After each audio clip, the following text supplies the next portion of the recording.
चुनाव की घड़ी बेहद नजदीक है और पीएम मोदी के ताबड़तोड़ दौरों का सिलसिला भी बदस्तूर जारी है। लक्ष्य 400 पार का है और विकास की सौगात को जन जन तक पहुंचाने की बड़ी तैयारी है। लोकसभा चुनाव की अधिसूचना जारी होने से पहले पीएम मोदी आज और कल झारखंड, पश्चिम बंगाल और बिहार का दौरा करेंगे। 2 दिनों में 3 राज्यों के दौरे में पीएम मोदी हजारों करोड़ की विकास योजनाओं की सौगात जनता को देंगे। सबसे पहले पीएम मोदी के आज और कल होने वाले कार्यक्रमों पर एक नजर डालिए। आज पीएम मोदी सुबह 11 बजे झारखंड के सिंदरी पहुंचेंगे।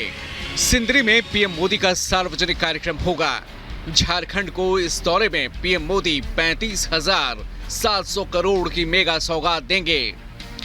इसके बाद दोपहर 3 बजे पश्चिम बंगाल के हुगली जाएंगे पीएम मोदी। हुगली में 7200 करोड़ की विकास योजनाओं की सौगात जनता को देने की तैयारी है। फिर अगले दिन यानी 2 मार्च सुबह 10:30 बजे पश्चिम बंगाल के नदिया जिले के कृष्णानगर पहुंचेंगे पीएम।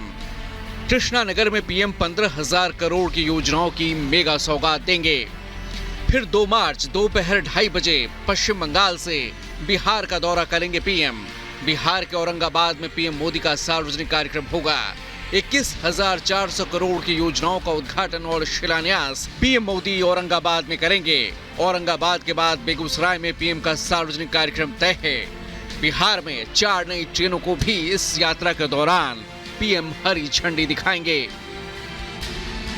अलग अलग राज्यों के ताबड़तोड़ दौरों के बीच पीएम मोदी लगातार विपक्षी दलों की नाकामी को जनता के सामने उजागर करते आ रहे हैं। साथ ही एनडीए के मिशन 400 पार की तरफ भी जनता का ध्यान खींचने में जुटे हैं। आप ये भी याद रखिए कि डीएमके और कांग्रेस लंबे समय से एक दूसरे के सहयोगी है। 2004 से 2014 तक डीएमके के लोग कांग्रेस की यूपीए सरकार के बड़े मंत्रालयों में बड़े बड़े मंत्री बनकर के बैठे थे, लेकिन इसके बाद भी इन लोगों ने तमिलनाडु के लोगों के विकास को प्राथमिकता कभी भी नहीं दी। हाल ही में पीएम मोदी ने केरल, तमिलनाडु और महाराष्ट्र का दौरा किया। मिशन दक्षिण पर पीएम मोदी ने इंडी गठबंधन पर जोरदार प्रहार किया। गठबंधन के लोग केंद्र में तो अपनी हार मान चुके हैं, लेकिन इनकी कोशिश है कि कैसे तमिलनाडु जैसे राज्यों में लूटने का लाइसेंस बना रहे। लेकिन 2024 में जनता ने मन बना लिया है कि इनकी लूट की हर दुकान पर ताला डालना है। पीएम मोदी के बिहार, झारखंड और बंगाल दौरे पर भी सबकी निगाहें टिकी हैं। खासकर बिहार में नीतीश कुमार के बीजेपी के समर्थन से फिर सीएम बनने के बाद ये पहला मौका होगा जब पीएम मोदी और सीएम नीतीश एक साथ एक मंच पर होंगे। बिहार में सत्ता परिवर्तन के पहले से पीएम मोदी के इस दौरे को लेकर जोर शोर से तैयारियां की जा रही थीं। वहीं पश्चिम बंगाल में चुनाव के ऐलान से पहले पीएम का यह दौरा चुनावी कैंपेन की दिशा तय करेगा।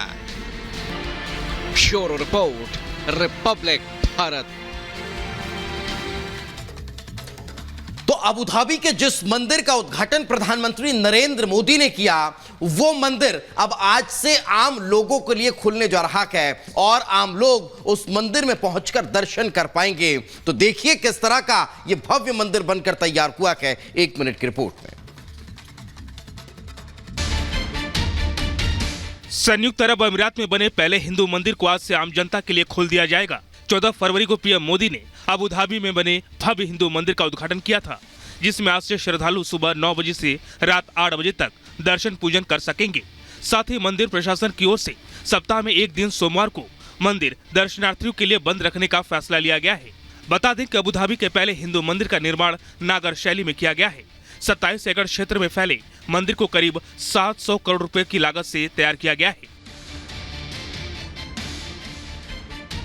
मंदिर की ऊंचाई 108 फुट की है, जो वास्तुशिल्प और अपनी भव्यता से पूरी दुनिया को अपनी ओर आकर्षित कर रहा है। मंदिर की दीवारों में महाभारत और रामायण के साथ 15 अन्य कहानियों को भी दर्शाया गया है। मंदिर का निर्माण राजस्थान के गुलाबी बलुआ पत्थरों से किया गया है।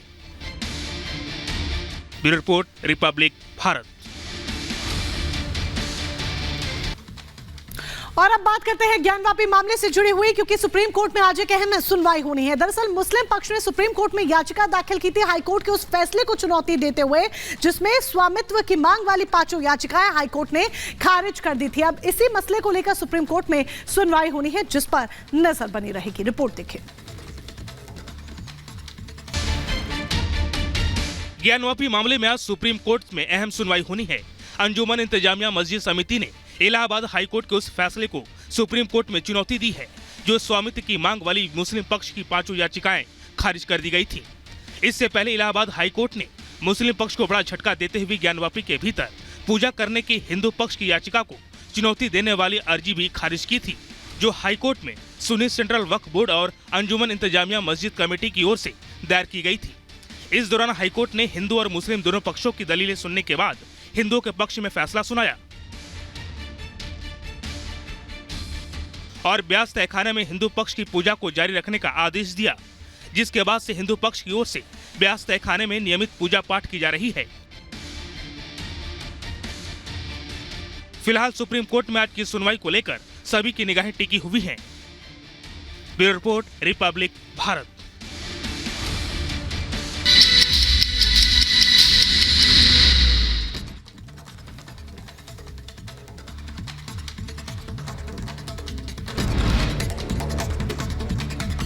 मिडिल ईस्ट में संघर्ष विराम को लेकर अमेरिकी राष्ट्रपति जो बाइडेन का बयान, कहा इजरायल और हमास के बीच लड़ाई में आश्वासन बनाए हुए हैं। चंद्रमा पर उतरने अमेरिकी लैंडर की नई तस्वीर आई सामने। तस्वीर में 6 पैरों वाले अंतरिक्ष यान नजर आया। यान का एक पैर टूटा हुआ दिखाई भी दिया। रूसी राष्ट्रपति पुतिन ने देश को किया संबोधित, रूस की सैन्य क्षमताओं के बारे में विस्तार से जानकारी दी। रूसी राष्ट्रपति पुतिन ने सेना को सौंपे नए हथियार। पुतिन ने कहा, रूस के बगैर कोई भी स्थिर अर्थव्यवस्था संभव नहीं। रूसी रॉकेट ने ईरानी सैटेलाइट को सफलतापूर्वक किया लॉन्च। इस मिशन के बाद मॉस्को और ईरान के बीच बढ़ा आपसी सहयोग। अमेरिका के ऑरलैंड में युवक ने किए अंधाधुंध फायरिंग। गोलीबारी में एक युवक की मौत हुई। रूसी राष्ट्रपति व्लादिमीर पुतिन ने रूसी संसद के दोनों सदनों को संबोधित किया। पुतिन के भाषण का देश भर में सीधा प्रसारण किया गया। मेटा के सीईओ मार्क जुकरबर्ग ने दक्षिण कोरियाई राष्ट्रपति यूसुफ येलो से मुलाकात की है और कई मसलों को लेकर बातचीत हुई। साउथ कोरिया के सियोल में डॉक्टर्स की हड़ताल लगातार जारी। सरकार ने हड़ताली डॉक्टर्स से काम पर लौटने की अपील की है। हेडरास के ला मैटेनिटा में 2 बसों की भीषण टक्कर हो गई। हादसे में करीब 17 लोगों की मौत हुई। बांग्लादेश की राजधानी ढाका में लगी भयंकर आग। आगजनी में अब तक 43 लोगों की मौत। चीन के सिचुआन में अंतरिक्ष उपग्रह हुआ लॉन्च। जिनचांग सैटेलाइट लॉन्च सेंटर से लॉन्च किया गया। अमेरिका की टेक्सास में जंगलों में लगी भीषण आग। आग में कई घर जलकर हुए तबाह। हादसे में कई युवक की भी मौत हुई।